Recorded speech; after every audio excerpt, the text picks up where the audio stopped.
Hello everyone, this is Daniel Tekunoff. In this video, I would like to show you how George Washington's first inaugural and farewell addresses relate to when we should be calling for a constitutional convention. So let's set up the scene here quickly. The Constitutional Convention has completed. The Constitution has gone out to the state ratification conventions. 11 of them have voted to approve the U.S. Constitution, and the government is now beginning. George Washington gives his first inaugural address to Congress, and here he states, "Besides the ordinary objects submitted to your care, it will remain with your judgment to decide how far an exercise of the occasional power delegated by the 5th article of the Constitution is rendered expedient at the present juncture by the nature of objections which have been urged against the system or by the degree of inquietude which has given birth to them." What's basically going on here is President Washington is setting up the argument that the first Congress should go ahead and prepare a Bill of Rights, but it should avoid making any structural changes to the Constitution. In this sentence, Washington is basically saying, I'm not going to take part in the particular recommendations. I'm going to put it into your hands, and I'm going to trust that you're going to pursue the public good. Here, Washington is saying, please avoid making changes to the structure of the new Constitution.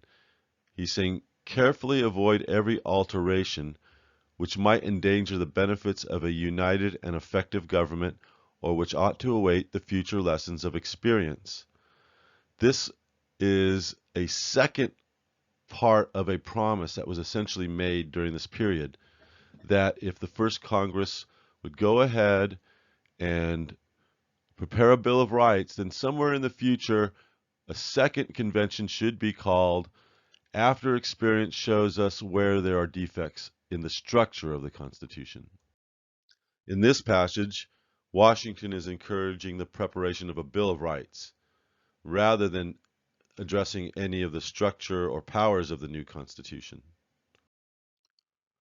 4 years later, George Washington was ready to retire and had asked James Madison to write a draft farewell address for him.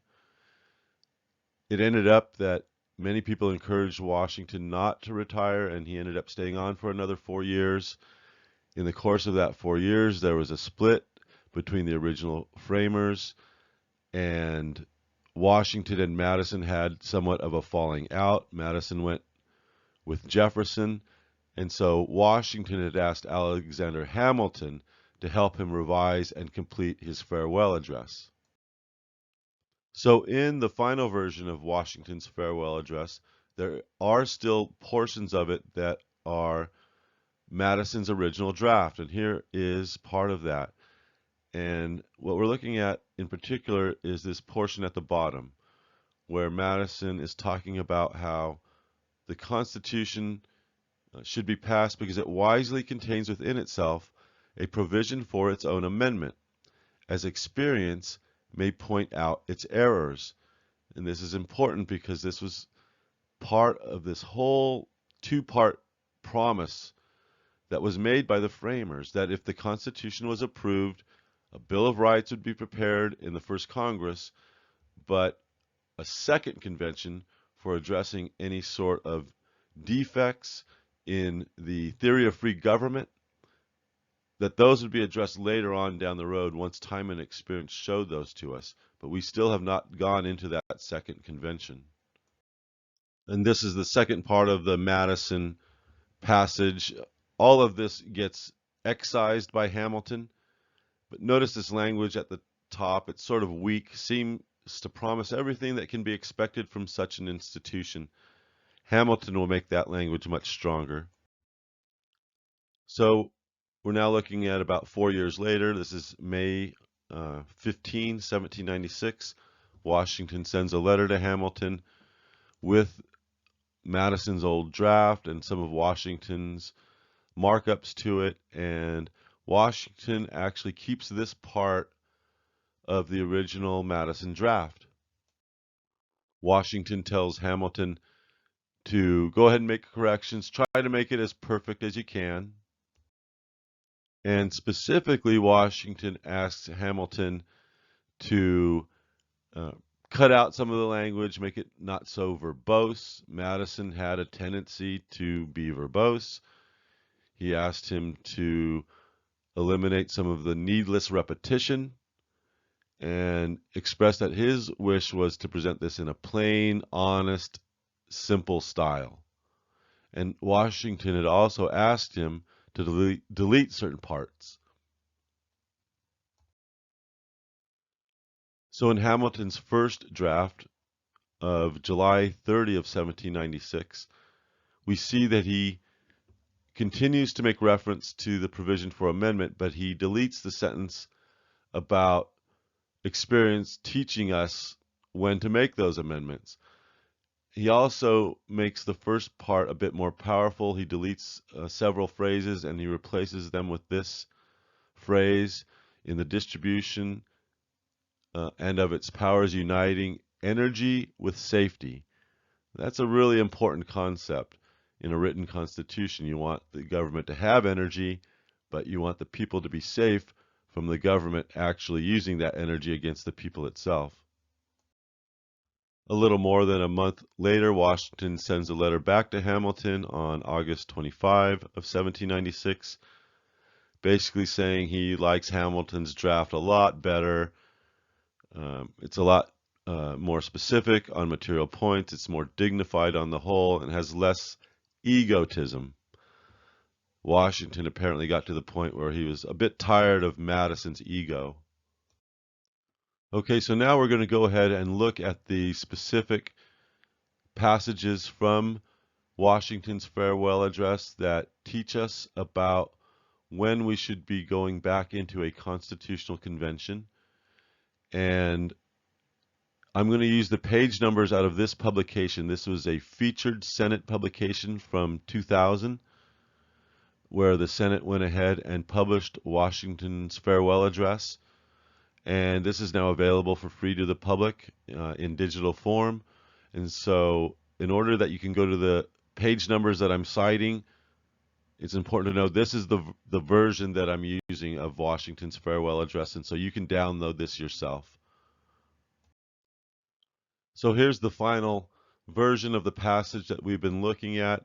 Hamilton makes it much more concise. It sounds a lot better. Here at the end, he talks about the Constitution having a just claim to your confidence and your support.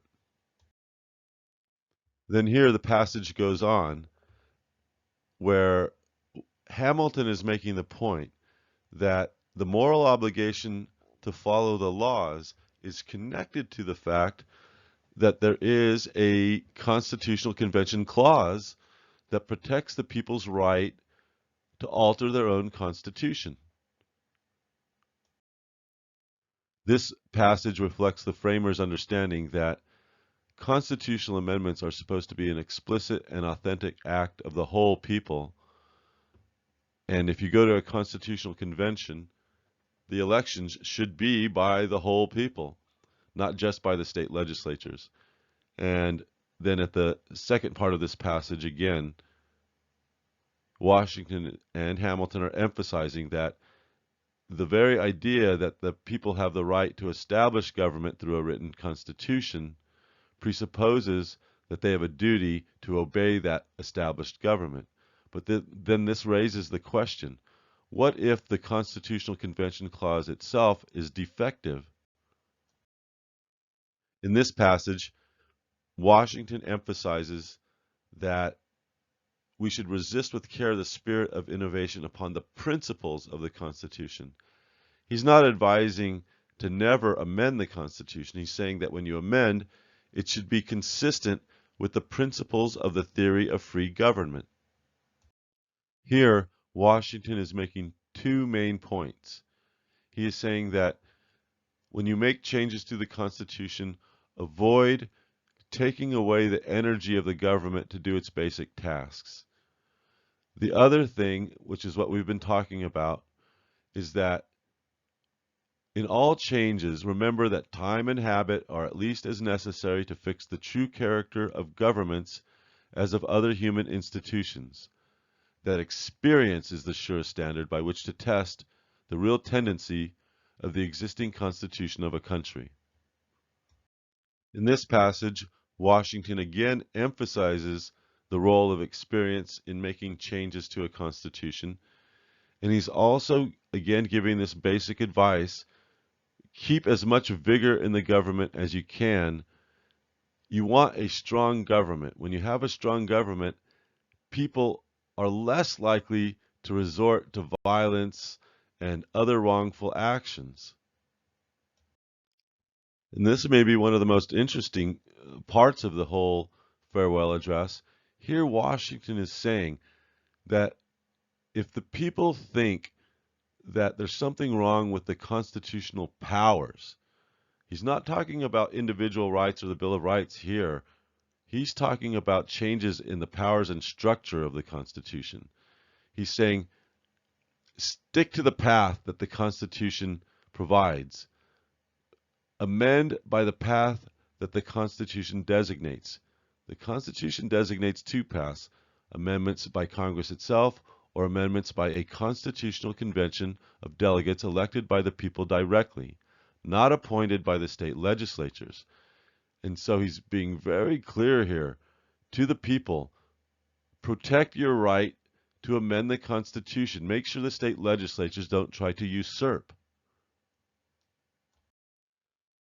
We're going to go ahead and close out Washington's farewell address by circling back around to an earlier part of the address where Washington basically is explaining why he's making the advice he's about to give, that your union ought to be considered as the main prop of your liberty. The love of one ought to endear you to the preservation of the other. This is what we were just talking about. You want to have a strong government so that people are simply discouraged from attempting to commit wrongs against one another. The other part here is, this is Hamilton going back to Federalist number 10 and the concept of extending the sphere of representation being a safe way to have a very large republic and still protect everybody's rights and interests. And what they're saying here is that the continuance of the Union should be the primary object of our patriotic desire. If there's any doubt about whether the government can embrace so large a sphere of population through a representative form of government, then let experience solve it.